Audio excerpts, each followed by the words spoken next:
Hi hello नमस्कार, मी सुवर्णा's home kitchen मध्ये तुमचं परत एकदा अगदी मनापासून स्वागत। मी आज तुम्हाला खूप छान अशी रेसिपी दाखवणार आहे। आपल्याकडे शिवरात्रीला कौट खाल्लं जातं। कौटाचे खूप फायदे आहेत। कौट सगळ्यात पहिल्यांदा तर याच दिवसात येतं। तर ते काय येतं तर आपल्याकडे जो उन्हाळा चालू होतो ना त्या उन्हाळ्याचा दाह आपल्याला कमी लागावा म्हणून आपली जी संस्कृती आहे ना महाराष्ट्रातली, सगळे सणवार आणि त्या खाण्याच्या पद्धती तर त्या खूप महत्त्वाच्या आहेत। तर कौट या दिवसात तेवढेच साठी येतं की आपला जो उन्हाळा चालू होतो त्याचा आपल्याला खूप त्रास होऊ नये म्हणून कौट खाल्लं जातं या दिवसात। कौट याच 2-2.5 महिन्यात येतं, फक्त फेब्रुवारी ते एप्रिल पर्यंत। असं छान कौट आता बाजारात आलेले आहेत, ते घेऊन यायचंय।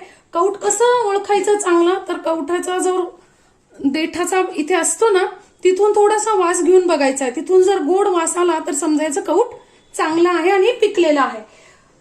लक्षात ठेवायचंय पिकलेल्या कौठाचीच आपल्याला चटणी करायची आहे। मी आज तुम्हाला खूप छान अशी कौठाची चटणी बनवून दाखवणार आहे। बघा आपलं कौट किती छान निघालं। तर असा काढून घ्यायचा आहे आपल्याला।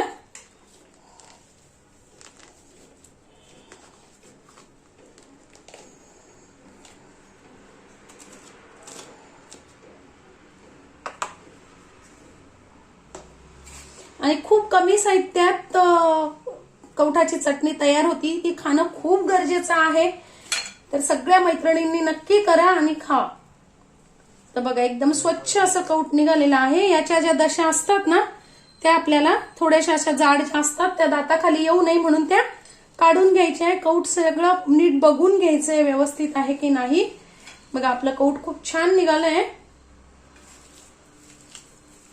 आणि असं थोडंसं स्मॅश करून घ्यायचंय। कौट आपल्याला बघून घ्यायचंय। म्हणजे तुमच्याकडे कौठाच्या बिया जर आवडत नसतील तर तुम्ही काढल्या तरी चालतील, पण मी तर सांगेल की अगदी आवर्जून कौठाच्या बिया काढू नका, कारण त्याच्यात खूप महत्व आहे। त्या खूप चांगल्या असतात तब्येतीसाठी।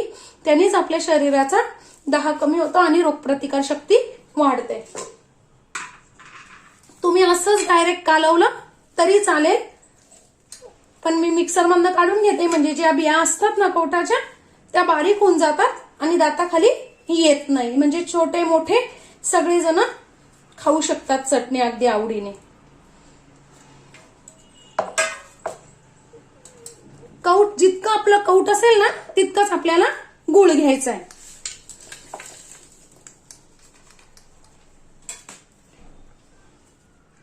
1 चमचा टाकायचंय जिरं,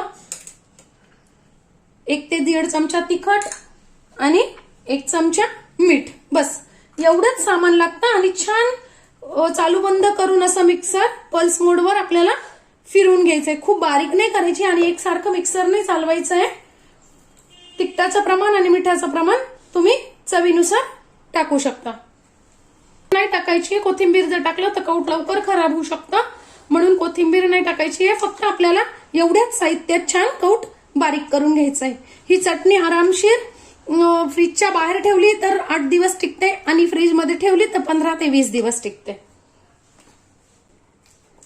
बघा मस्त अशी आपली कौठाची चटणी तयार आहे।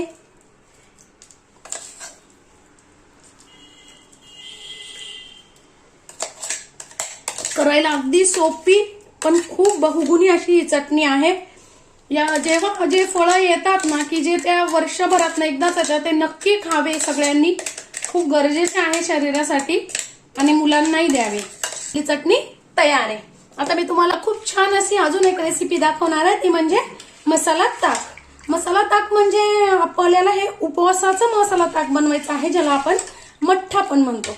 खूप छान असं हेही उन्हाळ्यासाठी खूप गरजेचं आहे। जेव्हा आपण उन्हात येतो 1 ग्लास जर ताक पिलं तर खूप पोट भरीचं होऊन जातं, पोट भरलं जातं। जेव्हा आपण उन्हाळ्यात अजिबातही अन्न खावंसं वाटत नाही, आपण जर ताक पिलं तर आपल्याला भूक आपली शमली जाते आणि शिवाय उन्हाचा दाहही कमी होतो।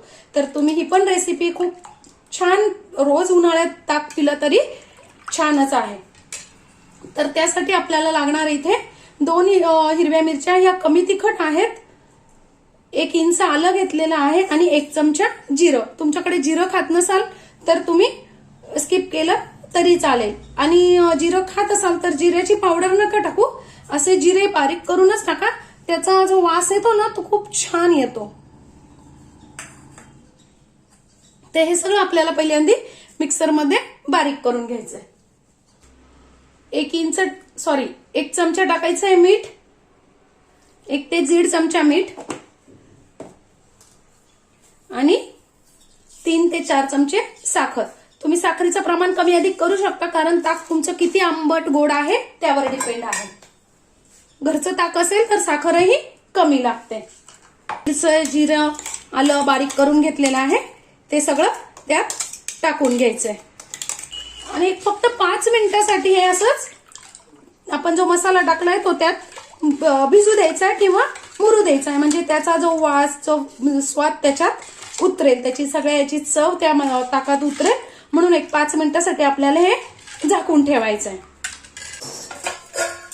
झालेली आता 5 मिनिटानंतर हे जे ताक आपण केलेलं आहे ते छान गाळून घ्यायचंय. तुम्ही इथे चव घेऊन बघू शकता. तुमचं जर आंबट वाटत असेल तर थोडी साखर टाकू शकतात, मीठ कमी असेल तर मीठ टाकू शकतात. आणि तुम्ही जर इतर वेळेस उपासाला नाही, इतर वेळेस करत असाल तर तुम्ही यात काळं मीठ जरूर टाका. त्याने चव खूप छान येते आणि पचनही छान होतं.